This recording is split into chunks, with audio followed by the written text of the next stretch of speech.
an Jesosy ry havana nahatratra ity maraim-baovao ity indray izay andrenesantsika toroteny fohy andraisantsika fampaherezana aizantsika mandroso makany am Jesosy isanandro. Manona ny fiadanan'i Jesosy amin'ny isa-tokantrano izay mampandroso izao ainao manjery izao, mampandroso ny tenin'Andriamanitra amin'ity anio ity. Ny tenin'Andriamanitra anjarantsika androany mba ahafahantsika miomana ry havana dia ny Jaona toko 9 ny 1 ka hatramin'ny 5. Filazantsara nosoratan'ny Jaona toko 9 ny 1 ka hatramin'ny 5. Famelohan'ny amakitsika ny teny dia hiara hivavaka isika rehetra. Andriamanitra ray sy zanaka ary fanahy masonao, midera sy mankalaza ny anaranao zahay fa Andriamanitra mpamindra fo ianao, Andriamanitra fitiavana ianao, ary Andriamanitra mpamonjy ianao ka miasa isanandro mba amonjena anay. Eo ampelantananao tokoa ny fahefana rehetra ny an-danitra sy ety an-tany, koa izany indrindra ny mbola anomezanao anay izao tombonandro izao, aizanay manatona anao, mandre ny feonao, ka mifona aminao ary mandray famelan-keloka avy aminao. Te hanitsy ny fiainanay ianao androany, indrindra fa ny fiainam-pinoanay Jesosy. Te hamboly finoana ao anatinay ianao androany, ko dia mangataka aminao zahay. Mitenena aminay ary, mampafantaranay ny sitraponao, mba hanananay finoana velona, hanananay ilay fiainana mandrakizay.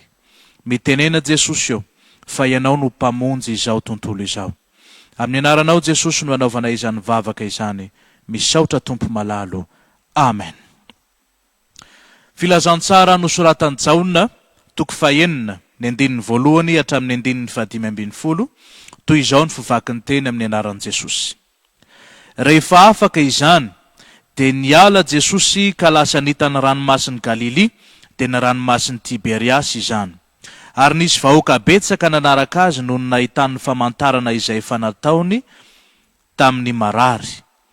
Ary Jesosy niakatra tao an-tendrombohitra ka nipetraka teo mba mpianany, fa efa akaiky ny Pasika, ilay andro firavoravoan'ny Jiosy. Ary Jesosy nanompo ny masony ka nahita fa nisy vahoaka betsaka nanatona azy. Dia hoy izy tamin'i Filipo, aiza no ividianantsika mofo hohanin'ireo? Izany no nataony mba izany toetra azy, fa izy nahalala ihany izay efa ataony. Filipo namaly azy hoe, na dia mofo vidiana denari roan-jato aza tsy ampy azy rehetra hananany kely avy. Ny mpianany anankiray dia Andrea rahalahin'i Simona Petera nilaza taminy hoe, misy zazalahy aty manana mofo vary ordia 5 sy hazan-drano madinika 2, fa ho ampinona moa zany amin'izao olona betsaka izao? Fa hoy Jesosy, asaovy mipetraka ny olona. Ary nisy ahitra be teo, ka dia nipetraka ny lehilahy tokony ho 5,000 no isany. Dia nandray mofo Jesosy, ary rehefa nisaotra dia nizara izany tamin'izay nipetraka hihinana izy, ary ny hazan-drano koa arak'izay nilainy.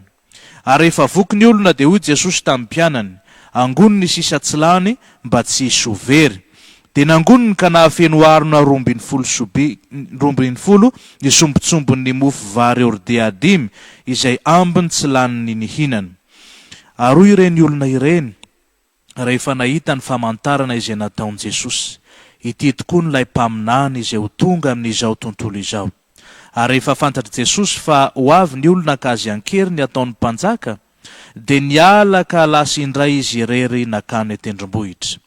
Ray masonao manamasinana anay amin'ny fahamarinana, ny teninao no fahamarinana. Amen. Ry hava malala ho amin'ny Tompo, ho aminareo mandrakariva ny fahasoavana sy ny fiadanana, avy amin'Andriamanitra raintsika sy Jesosy Kristy Tompo. Amen. Izao perikio-pahanjarantsika androany izao ry havana, dia maneho ny mahampamonjy izao tontolo izao an Jesosy. Jesosy tonga amin'izao tontolo izao mba hamonjy izao tontolo izao, satria izao tontolo izao dia tsy mahay mamonjy ny tenany. Ary izao tontolo izao matoa mila vonjena, dia tena mitoetra ao anatin'ny fahaverezana tanteraka ny fiainany iray manontolo. Antena hodiniantsika izay ambaran'izao perikiopa izao mahakasika an'izany. Jesosy narahany vahoaka maro noho ny famantarana izay nataony, ka dia na dia nepitany Ranomasin'i Tiberiasy aza Jesosy, dia narahan'ireo vahoaka maro ireo satria liana tia hafantatra ny amin'i Jesosy izy, tia hitany amin'izany fahagagana maro izay mbola ho ataon'i Jesosy any ampitan-dranomasina izany, ka dia lasa nanaraka an'i Jesosy izy ireo. Ary amin'ny andinin'ny fahaefatra ary dia misy teny anankiray. Io andinin'ny fahaefatra io zany raha dinihana dia izao, somary ivelany zavatra mitranga manodidina izy io, kanefa matona sy nijaonina io andinin'ny fahaefatra io dia misy zavatra tia nijaonina pitaina ao anatin'izao perikio-panjarantsika izao. Ny andinin'ny fahaefatra dia manao hoe fa efa akaiky ny Pasika, ilay andro firavoravoan'i Jiosy. Inona no idiran'io andinina io amin'izay tantara rehetrarehetra ambarany jaonina eto? Ny dikan'io andininy izay ambarany jaonina amin'ny andinin'ny fahaefatra io dia izao: ny tantara izay ambara manaraka eto amin'ny toko fahaenina iray manontolo dia manambara ny amin'i Jesosy, manambara hoe izao no mofinaina izay rehetra manatonay tsy mba honona mihitsy. Ary izay no nasehon'i Jesosy tamin'ny famantarana izay nataony tamin'ity andininy voalohany ka hatramin'ny andininy 5:10 ity. Maneho fa izy dia mihoatra lavitra no Mosesy izay nanomeny mana tany anefitra tamin'ny andro fa izay teo amin'ny tantarany zanak'Israely. Zany dia asehony eto, kanefa manana afatra lehibe maro ihany koa Jesosy izay entiny anehoana eto fa izy tokoa ny zanak'ondry ny Pasika, izy tokoa ny mpamonjy izao tontolo izao, ary raha tsy izy dia tsy misy ahazona famonjena na avy amin'inona na avy amin'inona. Dia izay no andeha ho jerentsika manaraka eto.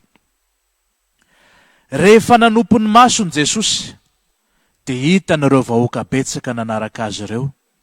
Ary efa fantatry Jesosy fa tsy maintsy hanaraka azy ny vahoaka dia lasa Jesosy nandeha nakany amin'ny toerana anankiray tany an-tendrombohitra any. Ary tsy mba tendrombohitra mangadiady io tendrombohitra io, fa misy ahitra be teo. Ary dia niakatra teny Jesosy sy ny mpianany dia nanaraka azy ireo vahoaka betsaka ireo. Dia rehefa nanaraka azy ny vahoaka dia nipetraka amin'izay ny olana rehefa tonga ny fotoanany sakafo, satria nona ny vahoaka manaraka an' Jesosy, nona ihany koa reto mpianatra reto tonga ny fotoanany sakafo. Dia nanontany amin'izay Jesosy hoe aiza no ividianantsika mofo hohanin'ireo? Fanontaniana amin'izao toetra an'ireto mpianatra reto, io fanontaniana napetraka Jesosy io. Fa maninona Jesosy no mametraka an'io fanontaniana io? Mametraka an'io fanontaniana io Jesosy mba ahaizany reto mpianatra reto mandiny tena hoe manahoana marina ary ny atao anatiko, manahoana ny finoana izay misy atao anatiko amin'izao fotoana izay anarahako an' Jesosy izao. Ary izay ny mampianatra ny mpianatra.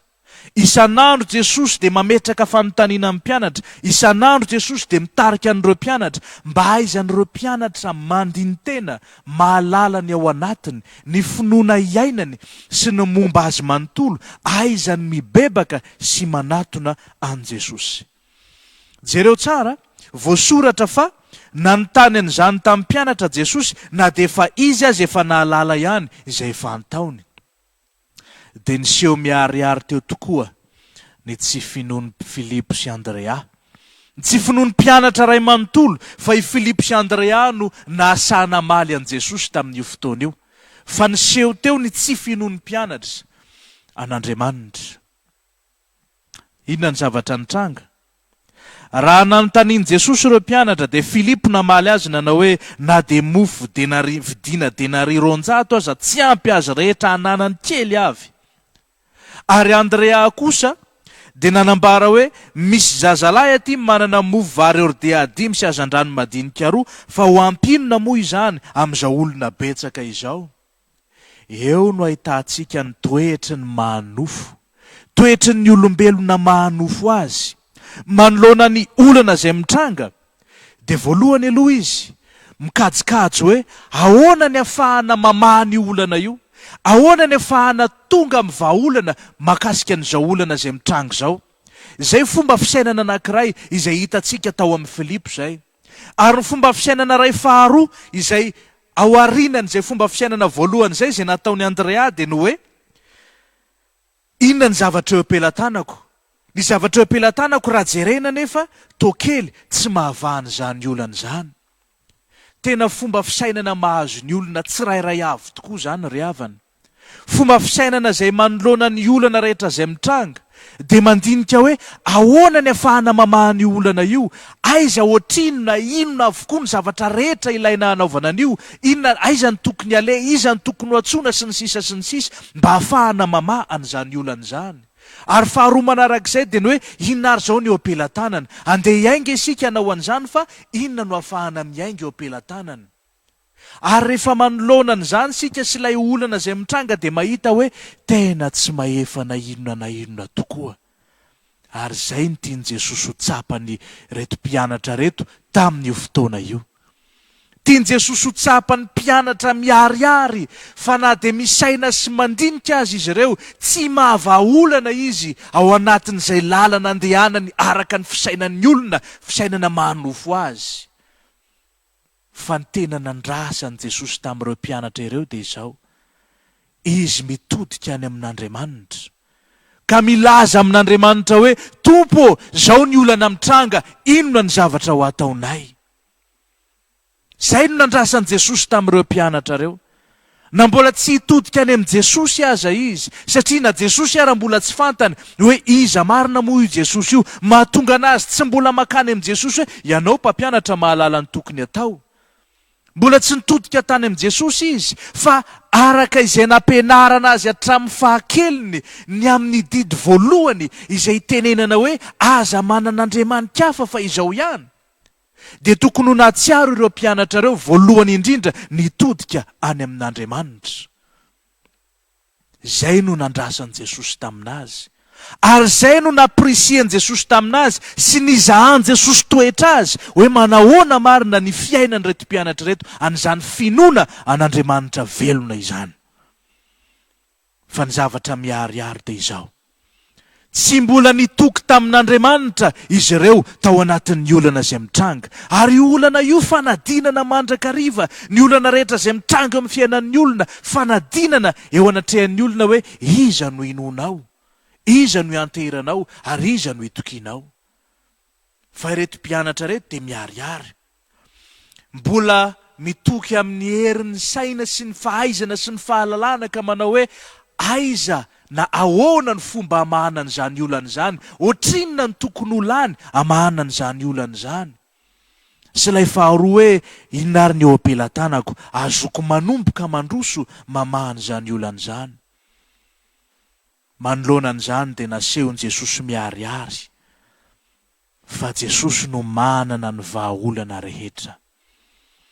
Nasehon'i Jesosy miharihary, fa eo ampelantanany ihany no misy ny vahaolana rehetra ao anatin'ny olana rehetra mitranga eo amin'ny fiainan'ny olona. Na inona izany na inona. Dia inona no nasainy natao? Asehvo mipetraka ny olona. Raha reto vahoaka reto ary zany no jerena, ireo vahoaka reo ary tsy manana akory, zazalahy anankiray no manana mofo-vary orde 5 sy hazan-drano madinika 2, fa ny ankoatran'izay dia tanapolo izy ny tonga tamin'io toerana io. Tanapolo izy ny tonga tamin'io toerana io, tsy manana na inona. Ao anatin'izay ny tiany Jesosy ho tsapany rehetra, ny tsy fananana na inona, na dia ao aza ny arena sy ny saina sy ny hery sy ny sisa, aza mitoky amin'ny herin'ny soavaly, aza mitoky amin'ny herin'ny sandry, aza mitoky amin'ny fahaizana mampahalalana, fa tsy hisy dikan'izany eo anatrehan'ilay satana fahavalo izay mandrava sy mamotika ny fiainan'izao tontolo izao. Fa ny hany vahaolana sahazan'ny olona dia Jesosy irery ihany. Dia inona nasain'i Jesosy nataon'ny olona? Asehvo mipetraka ny olona. Ary tsy asain'i Jesosy mipetraka ambonina tany maina, fa nentiny tany amin'ny toerana anankiray izay misy ahitra be. Ary teo izy no nijanona dia nijanona teo koa ny olona, dia nasainy nipetraka ny olona. Lehilahy tsy omby 5,000 mihoatra zany raha nisan'ny zaza mam-behivavy izay nanaraka tamin'io fotoana io ihany koa, satria zaza no nanolotra n'ity mofo-vary orde 5 sy hazan-drano madinika 2 ity. Nisy ahitra be teo. Moa ve tsy efa nanambara tany amin'ny bokin'ny Salamo izy hoe mampandry ahy eo amin'ny ahi-maitso izy, mitondra ahy eo amoron'ny rano fialan-tsasatra izy. Tsy efa nambarany hatrany amin'ny bokin'ny Salamo ve izany? Fa tsy misy famonjena fa tsy amin'Andriamanitra rery ihany. Tsy misy mitondra anao eo amin'izany ahitra maintso izany raha tsy Andriamanitra irery ihany. Tsy misy mahatonga fiadanana eo amin'ny fiainanao raha tsy Andriamanitra irery ihany. Ary nasehony miariary tamin'ity fotoana ity izany. Dia inona no ataonareo olona reo? Manenjitra ny tanany manao hoe mampatsiaro an Jesosy tao Getsemane koa izany. Mampatsiaro an Jesosy tao Getsemane izany. Raha mandinika n'ilay andininy faefatra isika, efa akaiky ny avian'ny Paska, mampatsiaro an Jesosy tao Getsemane izany. Rehefa nitondra ny mpianatra nanaraka azy izy, ny mpianatra nasainy nipetraka naninona hivavaka.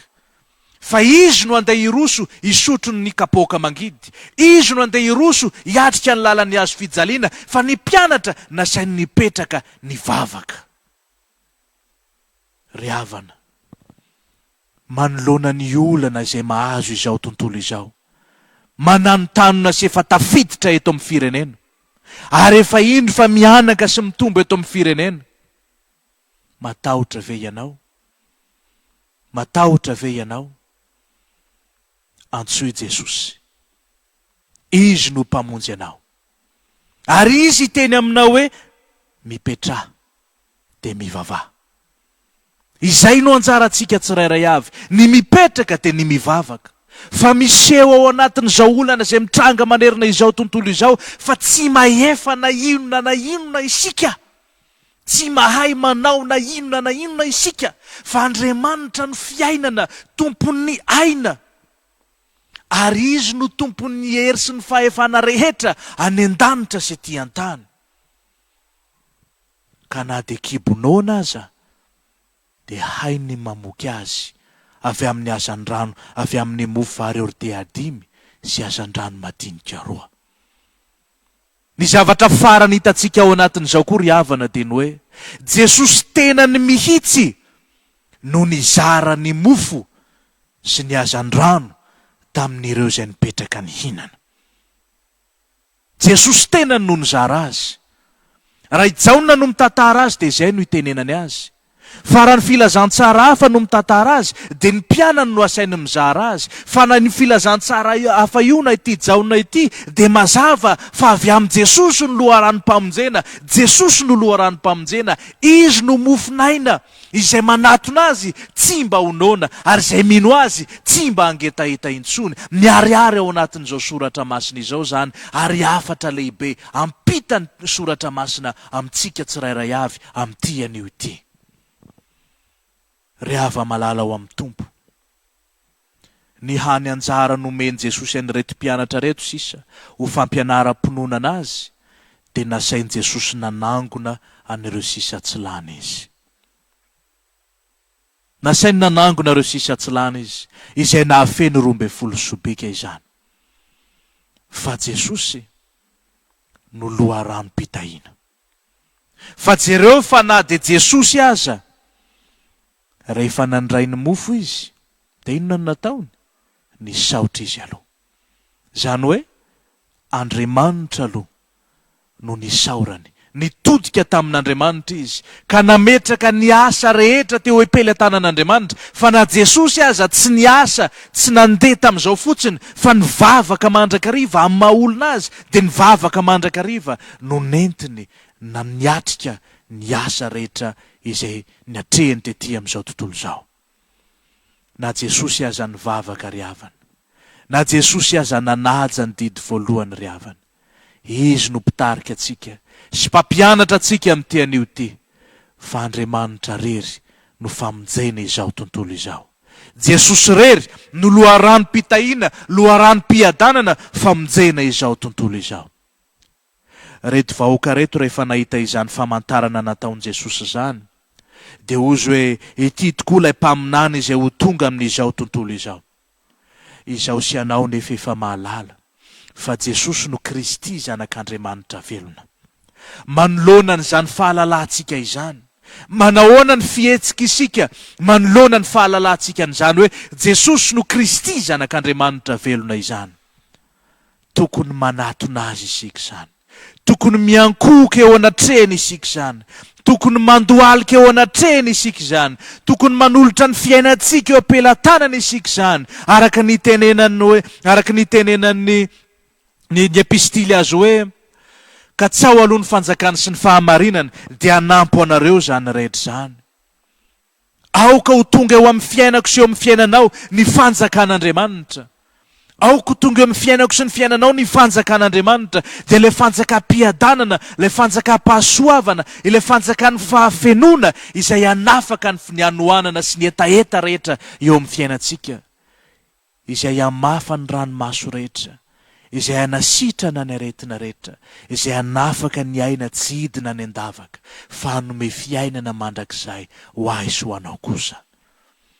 Atombohy amin'ity anio ty ary, ny fandohalena eo anatrehan'io tompo mpanjakanao io, fa izy avy mba hanananao fiainana sady hanananao be dia be. Matoky azy ao anatin'ny olana rehetra izay mitrango amin'ny fiainanao, fa na manahoana na manahoana akely ny eo am-pelatananao, tsy mahasakana an' Jesosy tsy teny aminao zany hoe mipetraha ianao, fa izy no hanomeny fahafenony rehetra hikarakarana aizy anao. Matoky azy ianao ary, fa Jesosy no mpamonjy izao tontolo izao. Ho an'Andriamanitra irery ny voninahitra izay efa azy hatramin'ny taloha indrindra, mbola ho azoko mandrakizay. Amen. Raiso ny fitahiana. Fahasoavan'i Jesosy Kristy Tompo, ny fitiavan'Andriamanitra Ray, ary ny firaisana amin'ny fanahy masina ho aminareo rehetra ny hatramin'izao ko mandrakizay, ho aminareo any ny fiadanana. Amen.